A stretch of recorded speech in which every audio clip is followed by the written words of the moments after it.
Señores, y ya de regreso en Noticias CTV y mucho más, tenemos por aquí ya a nuestro queridísimo hermano, parte de la casa, parte de este equipo, Juan Pablo de la Cruz, quien en el día de hoy nos visita para ponernos en contexto de los temas judiciales que están en el país. Juan Pablo, buen día.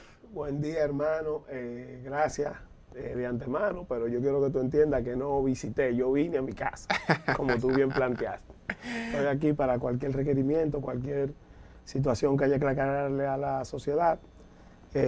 Voy a tratar de ser lo más llano posible para que llegue el mensaje. Eso es. Bien claro. Es un placer tenerte nuevamente en tu casa, señores, y con Juan Pablo. Vamos a hablar de temas puntuales que se han estado dando y cosas que quizás uno dice, ven acá, pero ¿y ese caso aquel? ¿Qué pasó con eso, Juan Pablo? El caso que tiene ahora mismo mayor fuerza, mayor renombre, que en días atrás estuvo ocupando todos los titulares de la prensa nacional, y yo estoy seguro que los acusados decían, pero Dios mío, pero sáquenme el guante, aunque sea los viernes, hablen de algo que hizo Bad Bunny por ahí, pero el hombre aparecía todos los días en la prensa nacional, y es el caso Medusa. Tenemos reenvío, se estuvo hablando de lo que es la audiencia preliminar y todo esto, fue enviado a diciembre. Ponnos en contexto en ese caso. Según las informaciones que se filtraron en las redes y eso, más las que pudimos constatar en el expediente, lo que sucedió fue un reenvío. ¿Un reenvío por qué? Porque como bien exponía la magistrada procuradora Jenny Berenice, ella notificó mediante unos discos duros, y esos discos duros muchas veces no abrieron en las computadoras que tenían los abogados de la defensa, o bueno, por lo menos ese fue el alegato de parte de la defensa de los imputados, más que hubo algunos imputados que no estaban representados por abogados formales.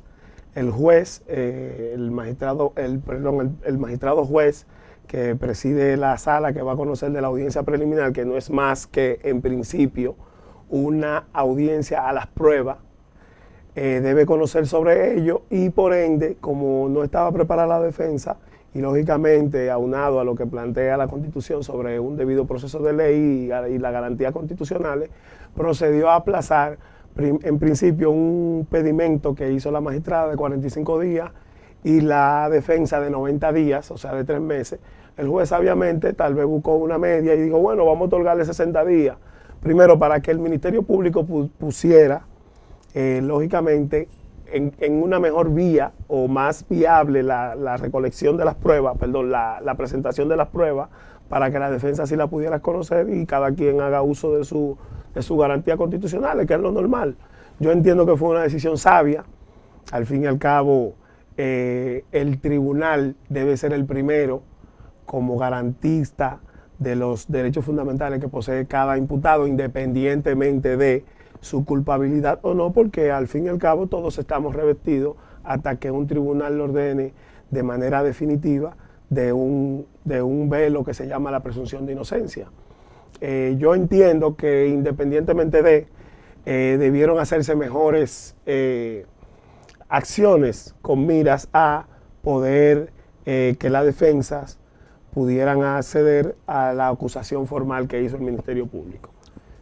Juan Pablo, ¿tú crees que con estos pasos a apoyar al Ministerio Público por parte de ese gran equipo que formaba, en cierto momento eran parte del equipo de Jean Alain Rodríguez, es procurador de la República? De hecho, recientemente ayer salía una información de que una joven decía de que sí, de que ella fue contratada para atacar y perseguir a muchos periodistas que decían cosas de Jean Alain y, por decirlo así, cuidar la figura del ex procurador. ¿Tú no crees, desde el punto de vista jurídico, que todos esos miembros de ese equipo que pasan ahora a ser testigos estrellas del Ministerio Público le harían daño al ex procurador? Vamos a ver, yo entiendo que la idea no sería hacerle daño, sino probarle en caso de que él sea autor o coautor o cómplice de cualquier hecho ilícito, que se le pruebe ante el tribunal. Yo creo que hay un error que se está cometiendo como sociedad, y eso lo tenemos un poco arraigado tal vez en el mismo sentimiento del odio que nos ayuda, nos impregnan para nosotros poder escalonar. Al fin y al cabo yo entiendo que un procurador no es más que un gerente de la Procuraduría, más no un acusador como tal, como sí lo son los miembros formales del Ministerio Público, los que ingresan bajo la carrera. Yo entiendo que si el ex procurador, que a mi entender personal, debería revisarse en caso de que él haya incurrido en ciertos ilícitos y buscarlo la solución alternativa de conflicto que plantea el código, porque al fin y al cabo, según el estudio que he hecho de la acusación, él se enfrenta a una condena máxima de 20 años. Entonces, son muchos 20 años. Bueno, y ya tiene son más, demasiado. Tiene más de 400 días. Sí, ya Enchirolao, él entró a prisión, según el expediente. Bueno, le impusieron una medida de coerción formalmente, porque tú sabes que hay un procedimiento previo donde a ti te apresan, te llevan al Palacio de Justicia y todo lo demás, en lo que se conoce la medida, luego vienen los aplazamientos y eso. Pero la resolución de medida de coerción que le impuso la prisión preventiva fue data del 13 de junio del 2021. O sea, estamos hablando de un año y casi 3 meses. Exacto. Que no es fácil. Y previo a los después meses de haber sido la figura del Procurador General de la República, tú estar ingresado en un penal que tú mismo supervisabas. No, y que le denota en la figura física del ex procurador. Sí, porque inclusive hay un tema que debemos entender y es el tema psicológico. Sí. ¿Sabes? El tema donde tú te sientes, ven acá, yo estoy detenido, yo estoy preso. O sea, independientemente de tú tienes que levantarte, según las normas, ¿verdad? Del régimen penitenciario, tú tienes que levantarte a las 6 de la mañana. O a las 5, por ejemplo. No sé en realidad la hora exacta, porque nunca he estado preso, gracias a Dios, y espero no estarlo. Pero ya cuando tú debes cambiar tu rutina normal como ser humano que tú venías ejerciendo por, vamos a decirlo así, por la mayoría de tu vida, porque el ex procurador nunca tuvo envuelto, hasta donde sabemos, en ningún proceso judicial previo.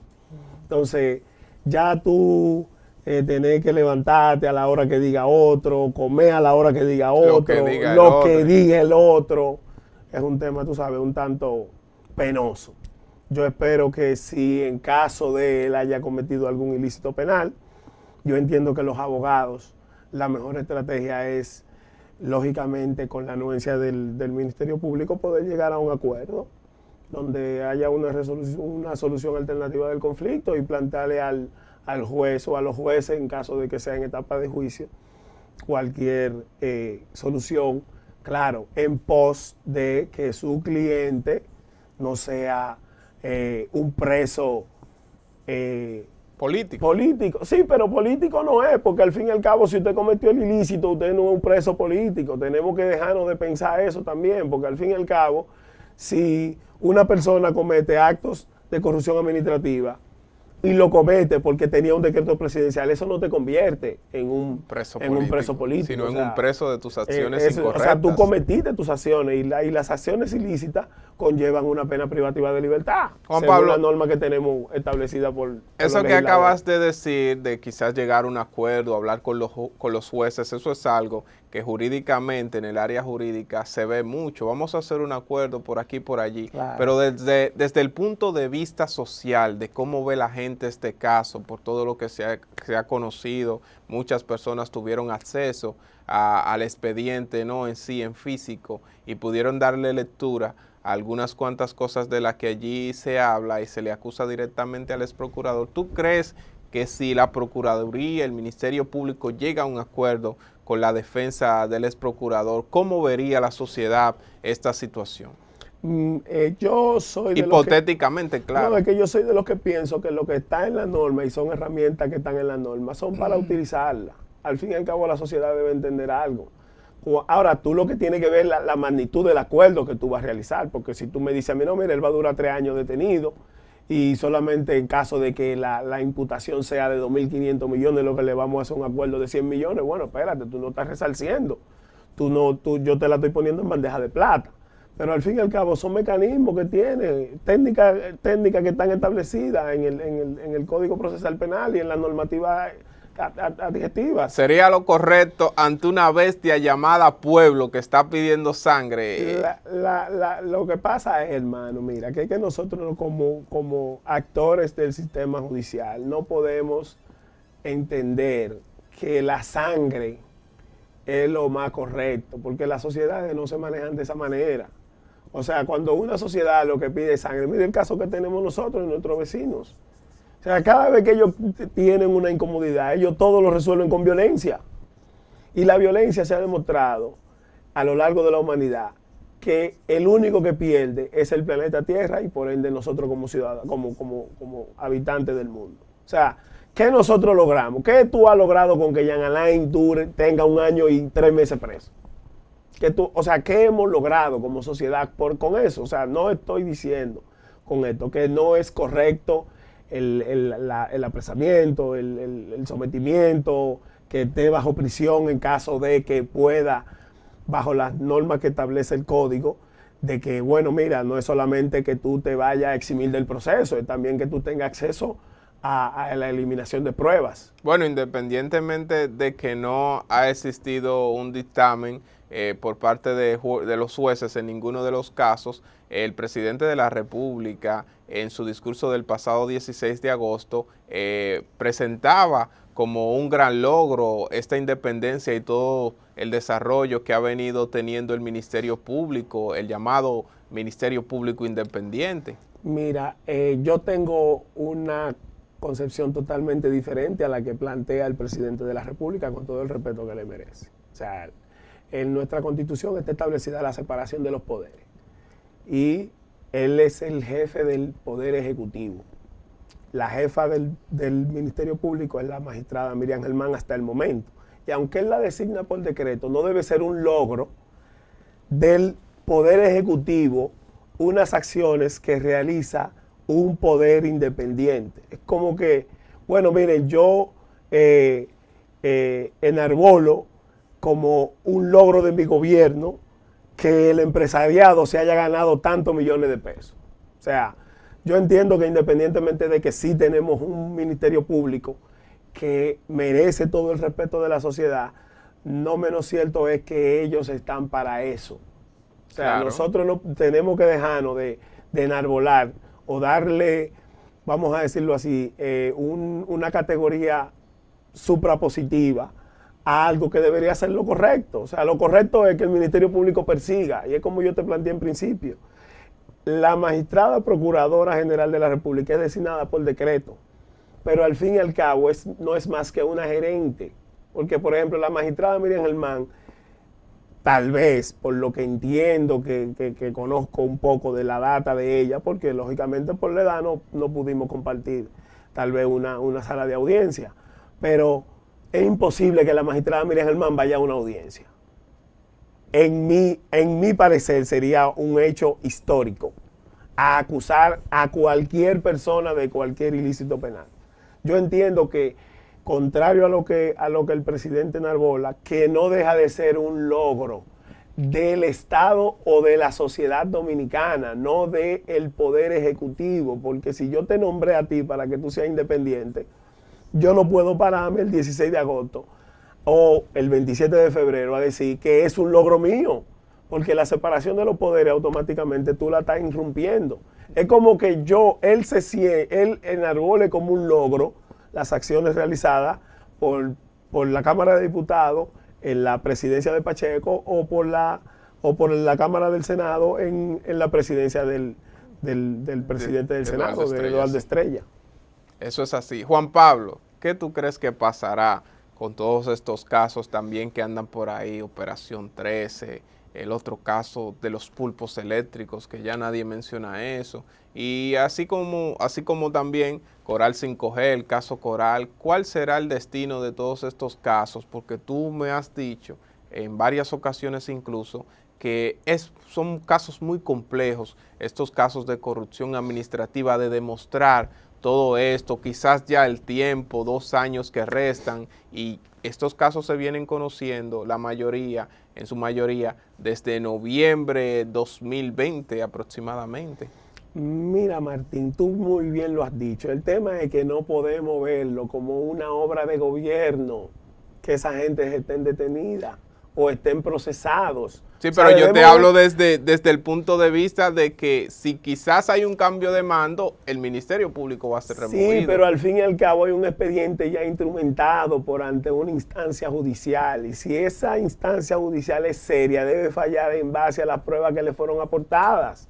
Es que no podemos verlo como un logro del presidente Abinader o del partido del PRM, no, debemos verlo como una buena intención del presidente de nombrar una procuradora independiente, como él la ha llamado, pero algunos entendemos que no es tan independiente, porque al fin y al cabo esa independencia está consagrada en la Constitución de la República.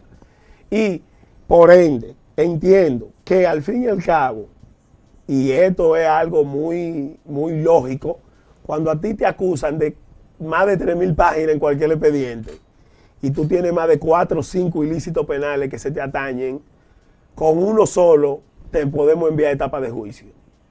O sea que yo creo que es muy difícil que nosotros no veamos una etapa de juicio que se vaya a celebrar en los años venideros. O sea, no hay forma alguna, por ejemplo, de que en el caso Operación 13 salgan todos en libertad en la audiencia en la audiencia preliminar, que es el juicio de las pruebas, como te planteé anteriormente. O sea, tenemos 4 o 5 casos que tal vez no están blindados para una condena, pero sí para llegar a etapa de juicio, que son cosas muy diferentes. O sea, yo entiendo que al fin y al cabo la apertura a juicio es algo inminente. Juan Pablo, hermano, te agradecemos que hayas estado con nosotros Claro. hoy aquí en Noticias y TV Mucho Más. El que no estaba claro de lo que está pasando en los tribunales dominicanos, hoy aquí con Juan Pablo, quedó totalmente claro. Estamos a tus órdenes siempre, hermano, y muchas gracias por la oportunidad y quedo a la espera de la próxima No, invitación. Hay más casos ahí de los cuales hablar. Señores, hemos conversado con Juan Pablo de la Cruz Peña, abogado penalista y constitucionalista aquí en Noticias y TV y Mucho Más. Nos puso en contexto de una manera correcta de lo que viene sucediendo en materia judicial en el país. Nosotros nos vamos a pausa. Al regreso volvemos con la parte final de Noticias y TV y Mucho Más.